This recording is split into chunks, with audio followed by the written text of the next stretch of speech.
If you're looking for murder, I know a guy who can get it for you wholesale.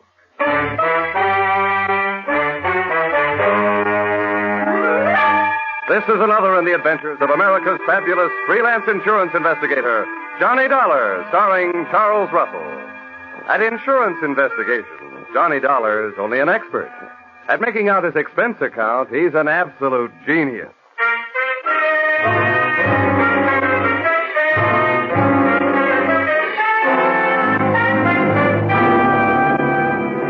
Expense account submitted by Special Investigator Johnny Dollar.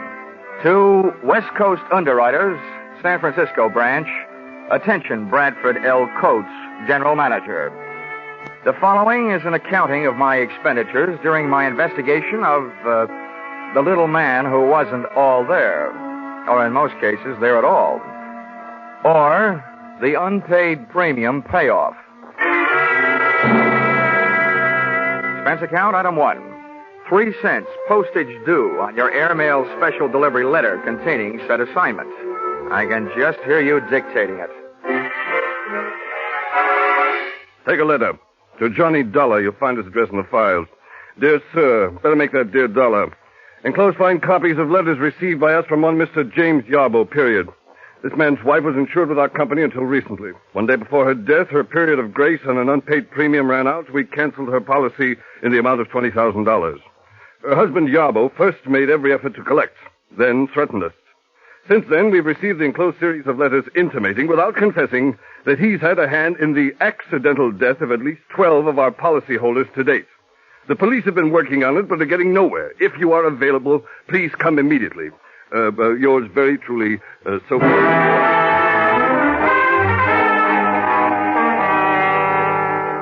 Expense account, item 2, $176.87. Airfare, Hartford to San Francisco. Item 3, $5.40. Cab fare, airport to your office.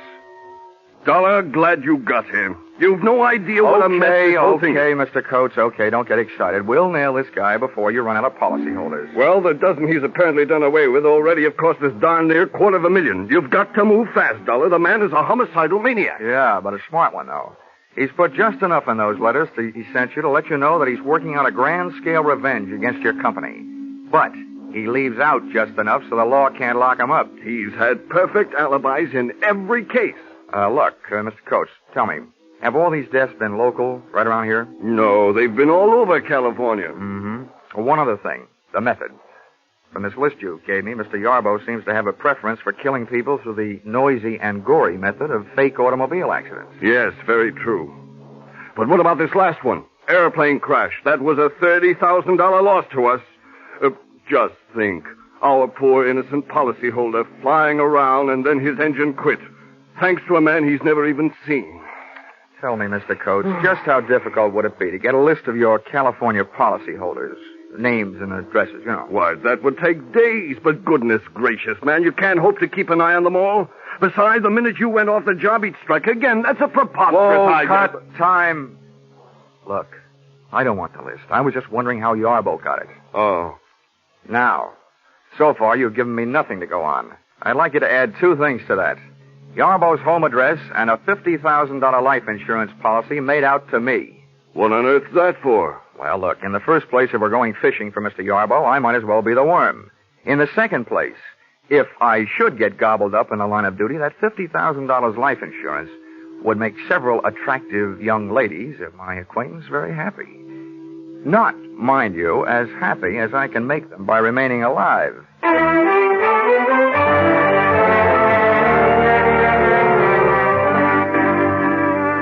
Expense account, item 4, $30. Rental of limousine, complete with chauffeur. I figured if I was riding into trouble, I was riding in style. So I started on a house-to-house survey. You might say, knocking at death's door.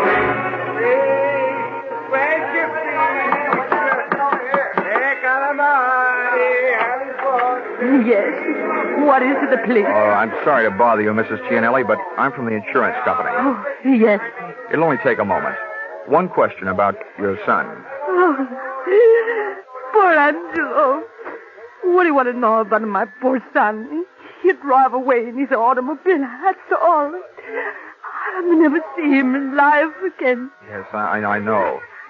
Tell me, Mrs. Gianelli, did you ever hear your son mention a man named Yarbo? Yarbo? Yeah. Yarbo. I don't know about no such Yarbo. Now, please. Please leave me. There was so much sadness in my house.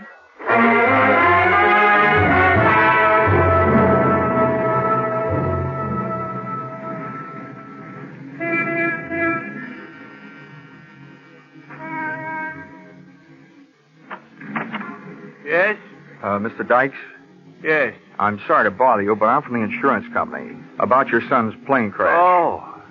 I thought all those details had been taken care of. Well, just one thing, Mr. Dykes. Did your son ever mention a man named Yarbo? Yarbo? Yeah. That's an unusual name. I'm sure if he had, I would have remembered. Okay, sir. I'm sorry to bother you. And thanks.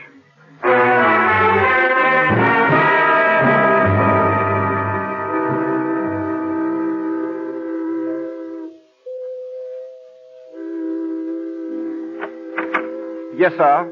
May I help you? Yes, I'd like to have a word with Mrs. Weatherly. I'm from the insurance company. Well, sir, Mrs. Weatherly has been indisposed, not receiving visitors. What is it, Brian? How do you do, Mrs. Weatherly? My name is Johnny Dollar. Oh, dear. You may go, Brian. Oh, I'm ashamed to let you see me in this condition, Mr. Dollar. Just ashamed. But you understand. I do indeed. Oh, it was bad enough. The accident, I mean. But the scandal. Oh, I'll never be able to hold my head up again. Yes. No. If Harvey had to get himself in an automobile accident, why, oh, why, I ask you, did he have to have that awful Mrs. Barclay in the car? Oh, yes. Yes, it was very unthoughtful of him, Mrs. Weatherly. Would you mind answering one question? Well, if I can. Did your husband ever mention a man named Yarbo? Well, no. No, he never mentioned a man named Yarbo. But neither did he ever mention Mrs. Barclay.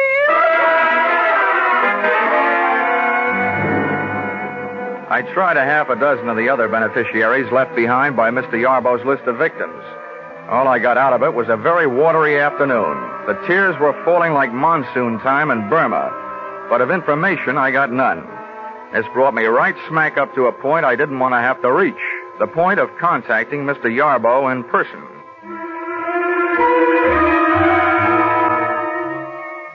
At 8:30 that night, I took a plant on Yarbo's house on Lombard Street. At 11:30, I saw the lights go out, as did Yarbo. He was a little guy, stooped over like he was looking for cigarette butts on the sidewalk, needing a haircut, and, true to type, wearing a long black overcoat. But worst of all was the little satchel he was carrying. Items like this always set off a chain reaction in my imagination, and I could just see him on his way to atomizing the Oakland Bay Bridge, thus causing the biggest automobile accident in history. I very cleverly forced my way into the house by breaking a first-floor window, reaching in and opening same. The cyclops eye of my flashlight started picking up information on the subject of Mr. Yarbo immediately. The room I had entered looked like the Hobby Lobby of an English bobby, a crime museum if I ever saw one. On one wall, a gun case. On another, a crime library. And scattered around the room, a grisly collection, ranging from blood-stained hatchets to shrunken heads. But the most surprising criminal curio of all stood right behind me. Mr. Yarbo, complete with little black bag. Well, I must say the current second-story man dresses well, but I must also say you, my man, must have the old masters of the art turning in their graves. For you, young man, are a heavy-fingered bungler. There, let's have a better look at you. Now that flashlight, I'll feel better after you've dropped it. Hey, what am I doing? You're not even pointing a gun at me. Don't feel too comfortable. You are well covered from many points. A step from you in any direction may detonate any number of explosive devices. Why'd I have to pick this joint to burgle? I feel like a city councilman playing a call in the White House. You seem more the kind of a guy I should be working for instead of on. What's your racket? Racket? Yeah. You were in a racket, my little friend. My pastime is a science. Yes, I take it you are impressed with my collection. Who wouldn't be? Well, if you're interested, come here. About those booby traps. Oh, yes, yes. Note well the design in the rug. The large roses. Avoid stepping on them for the time being. Oh, great. And I was in here stumbling around in the dark. May your good luck continue. But look here in this case, the small vial on the right. That was purloined for me to order from the famous Black Museum in Scotland Yard. That little vial once rested in the case of the fabulous murderer, Dr. Crippen. And there, beside it, that lock of hair, that is from the head of the second victim of the noted mass murderer, Neil Cream. And up there, look up there, the hangman's noose over the mantel, from that one swung the body of the notorious Western bad woman, Fanny Turner. Oh, how's chances for running this place for Halloween? Well, all right then, since you no longer seem interested in playing the part of a bungling burglar, then I assume that I am also free to discontinue my pose as a victim of your disguise, Mr. Johnny Dollar. Oh? Looks like the chips are down and I'm the fish. Yes, and there are a lot of other fish in your sea, Mr. Dollar. Poison eels, that's what you are, the lot of you. Parasites, gambling on death, and then not paying when you lose. Listen, Mr. Yarbo, you're placing a big hunk of blame where it doesn't belong. You're confused about things. Confused? Yes. When your wife's insurance premium was overdue, you were allowed a 30-day period of grace. And when that went by, the policy was canceled. Now, that's not the insurance company's fault. It was your fault. But it wasn't. I gave her the money. She spent it on herself. I didn't make it up. I told them so after she died. I told them, but they wouldn't listen. I'll show you.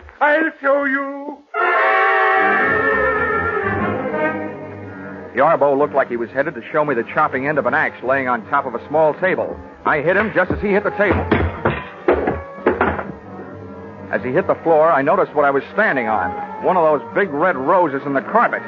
It hadn't exploded yet, but that was one flower I wasn't standing around waiting to see bloom.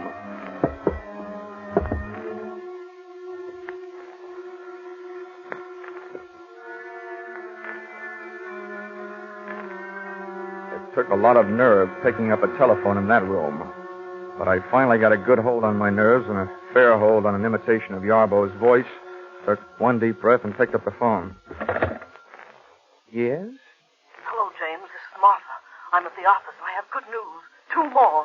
Mr. and Mrs. Granville Morse, killed tonight on the Great Highway, 2 miles south of Seal Rock. 8:45 tonight. Ran into a post, both killed. Insured for a total of $80,000. I gotta go now.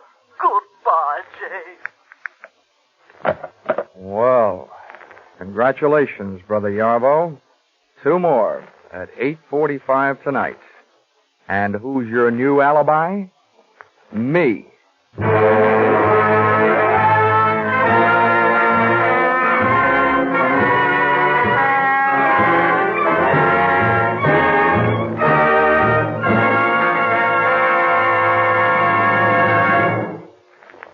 In just a moment, we'll return to the second act of Johnny Dollar. But first, did you ever think of "and" as a comedy word? Maybe not, but you'll get a full demonstration on CBS this Wednesday night. There'll be Groucho Marx and his guest on that hilarious quiz, You Bet Your Life. For it's the guests who sometimes floor Groucho with their wisecracks. There'll be Bing Crosby in his regular Wednesday night CBS show and his special guest, Bob Hope. There'll be George Burns and Gracie Allen and Bill Goodwin. And becomes more filled with comedy when you learn that Lum and Abner will have their premiere as Wednesday night regulars on most of these same CBS stations. Yes, this fall you hear them all on C and B and S. Now with our star Charles Russell, we return to the second act of Yours Truly, Johnny Dollar.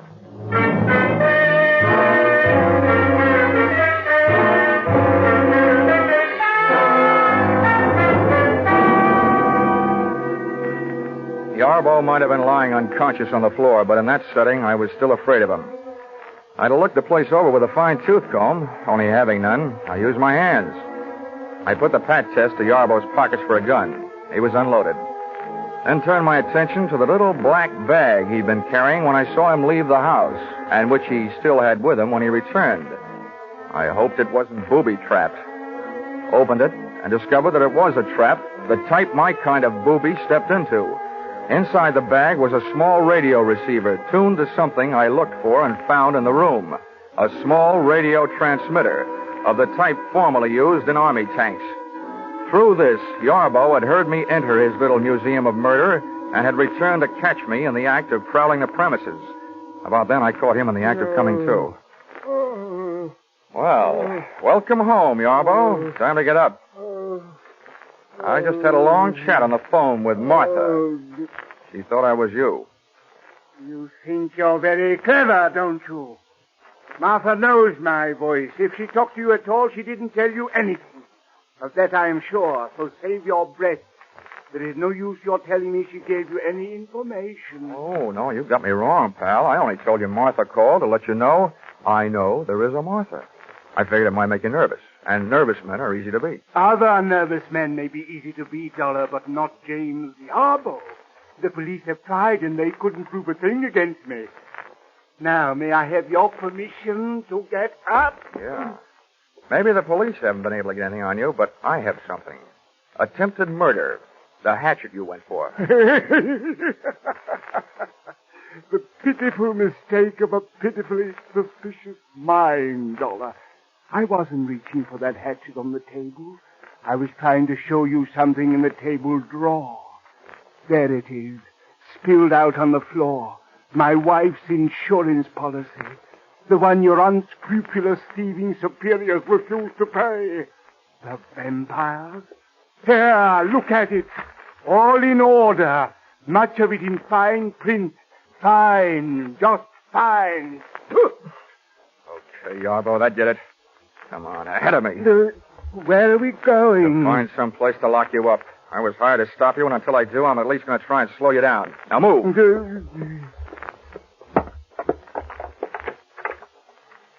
Linen closet. No room here. Come on.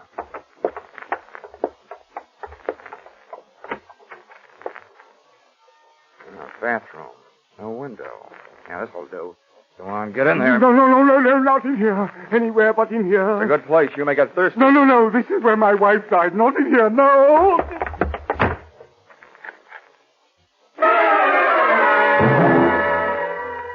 Which, on the surface, may seem to have been a move on the cruel side.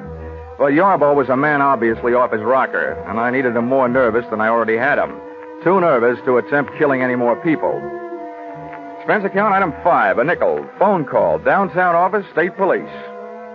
Mr. and Mrs. Granville Morse had indeed crashed to their death on the great highway south of Seal Rock at 8:45, which made the lady with the early telephone news flash Martha, a gal with whom I wanted an early date.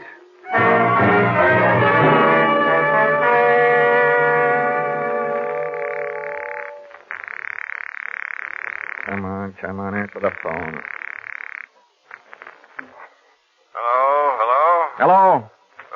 What is it? Hello, Mr. Coates. This is Dollar. Oh, yes, Dollar. What do you want? Well, first I want to tell you that you just lost 2 more policy holders. List price, $80,000. Oh, good Lord. This is terrible. Who? How? What? Never mind that. I've also got something else. On the good side. I need your help tonight. Of course. Anything. What can I do? Meet me at your office. You and I are going to go looking for a dame named Martha. Martha? Martha who? I don't know, but I hope she works for you. I'll be there in a half hour. Make that 20 minutes, and you'll be 10 minutes closer to happy days. The office personnel records of the West Coast Underwriters turned up not 1, but 3 employees named Martha, which gave me 3 choices as to who had been supplying Yarbo with a list of West Coast policy insurance policy holders. Finding the exact Martha was even easier. On the phone, she had told me that she was calling from the office, and the night elevator operator's in and out book showed the signature of one Martha Kinsey, and I just couldn't wait to hear her report.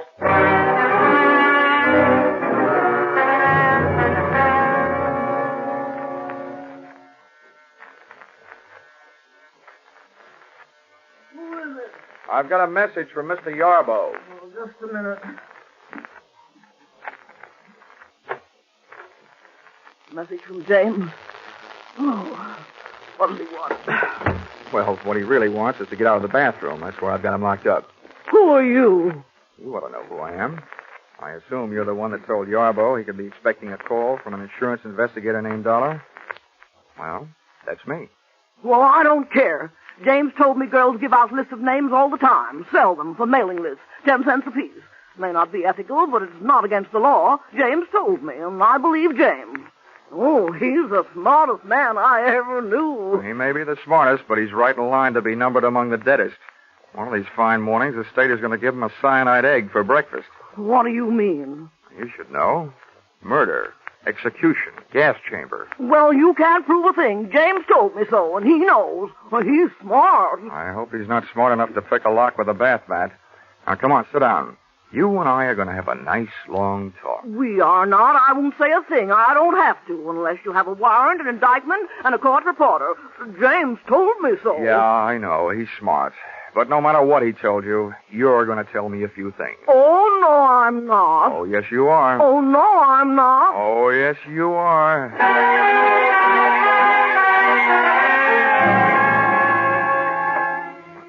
So, I was wrong. Martha didn't tell me anything. But her stubborn attitude did. She was in love with Mr. Yarbo, a stupid, middle-aged woman having her last fling at romance, doing her best to keep her last chance alive in the person of the man who had made her his partner in crime.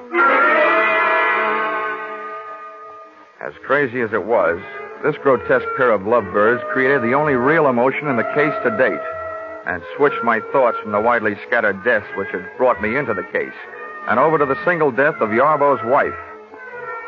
Enclosed, find a transcript of statement made to me at 2 o'clock in the morning by the doctor who signed Mrs. Yarbo's death certificate. Cause of death, cerebral hemorrhage. Result of severe fracture of skull. Region, medulla oblongata. Contributing factors, woman bathing in bathtub at home. Slipped and fell, striking head on shower spigot.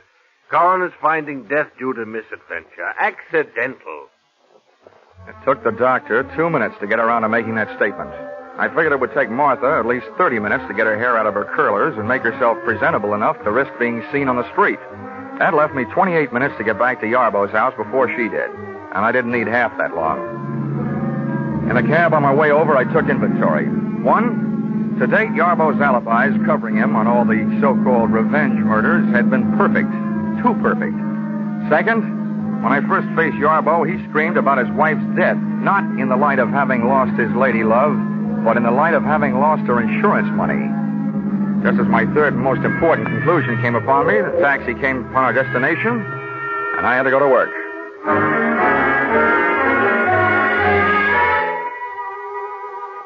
Once inside the little horror house on Lombard Street, I got set for a long search. But it turned out to be a short one, and it proved 2 things. Yarbo was not only a murderer, he was as crazy as he'd acted in having kept the evidence around.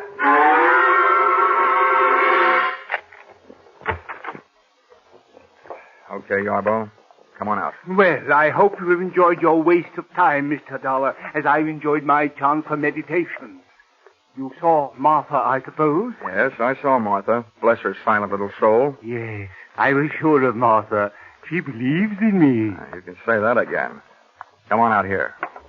Mr. Dollar, I suppose you are aware that this is the 2nd time tonight you have been guilty of breaking and entering. I am, however, willing to forgive that should you come to your senses and decide to go back to Hartford and leave me alone. Uh-uh.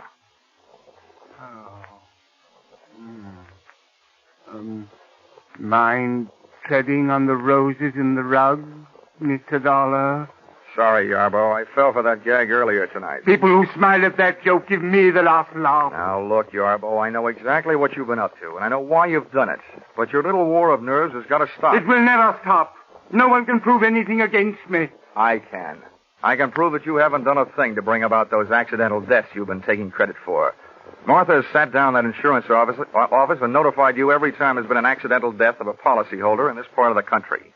Then you've written the company your little letters and gotten your little kicks out of it, right? That's a lie, lie. That's the switch, a guy yelling that loud that he's guilty. You'll have to prove it. You will have to prove it. Don't worry, chum. I'm not going to waste a breath proving murders that you didn't commit. But, brother, I'm really going to go to town on the one that you did. Your wife, Mr. Yarbo. Oh, that is the most ridiculous statement you have yet made, young man. Look around you. Take note. I have profited by all the mistakes made by the original owners of these bloody souvenirs from Dr. Crippen on down. You see in me the living composite of them all. And I intend to stay that way. Alive. I'm afraid you will, but it's going to be inside an upholstered room. And this is what will put you there.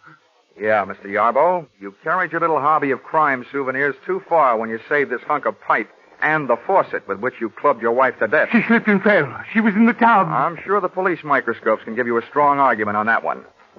Now, come on. And let's make it easy on each other, shall we? No, I didn't do it. I didn't do it. Let go. Whoa. Let go of me. You have to prove it. James, what's he doing? Help me, Martha. Help me. Hit him with something. I'd have bet on myself against the two of them if I didn't have to fight while playing hopscotch over those roses in the carpet, about which I still wasn't quite sure. It was touch and go. Martha would try to touch the back of my head with something, and I'd go. Do something, Martha. Do something. I'll fix him. Something Martha tried to do was pick up a heavy-based urn and aim it at me. She missed. It started to roll across the rosy carpet. When Yarbo saw where it was headed, he wrenched himself loose and dove to the carpet. I dove the other way. He got there just too late.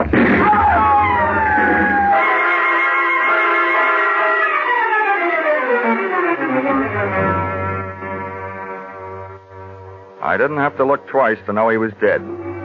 Fate had called James Yarbo up on his own carpet. When Martha threw that urn at me, it had rolled straight for the only rose in the rug that had been booby-trapped.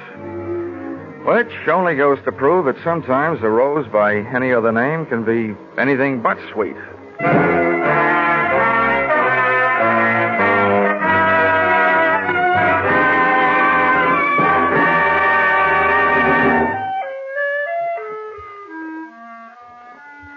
Expense account, item 6, $1.40. 3-month subscription, Love Life magazine. Sent to accessory to murder, Martha Kinsey, Tehachapi State Prison. I figured 3 months was about all she had, the judges and juries in California being rather efficient that way. Expense account, item 7, $6. Dinner and diving for pearls in a barrel of Blue Points at Fisherman's Wharf. Diving for Pearl's earring, which she lost while bending over the barrel trying to see what oysters look like. Item 8, $176.87. Airfare, San Francisco to Hartford. Expense account total, $942.08. Not including defense lawyer fees if you decide to sue me for not being able to add correctly. Signed, yours, truly, Johnny Dollar.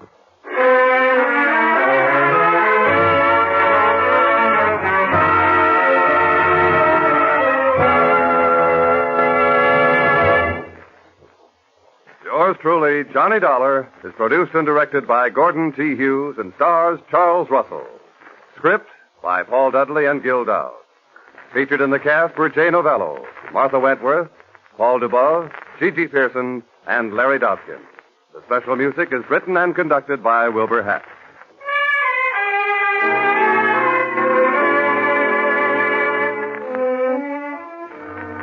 Be sure to be with us at this same time next week when another unusual expense account is handed in by Yours truly, Johnny Dollar.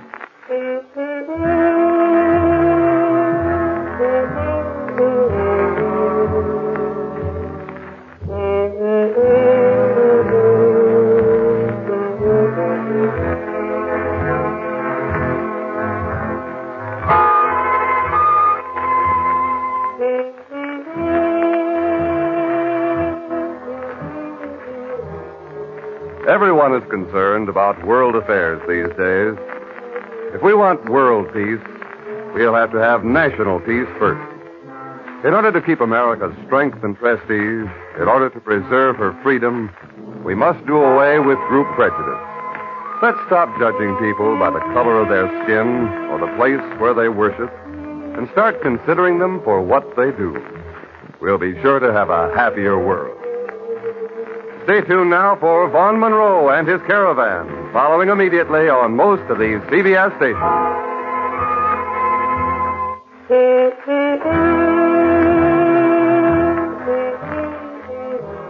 This is CBS, the Columbia Broadcasting System.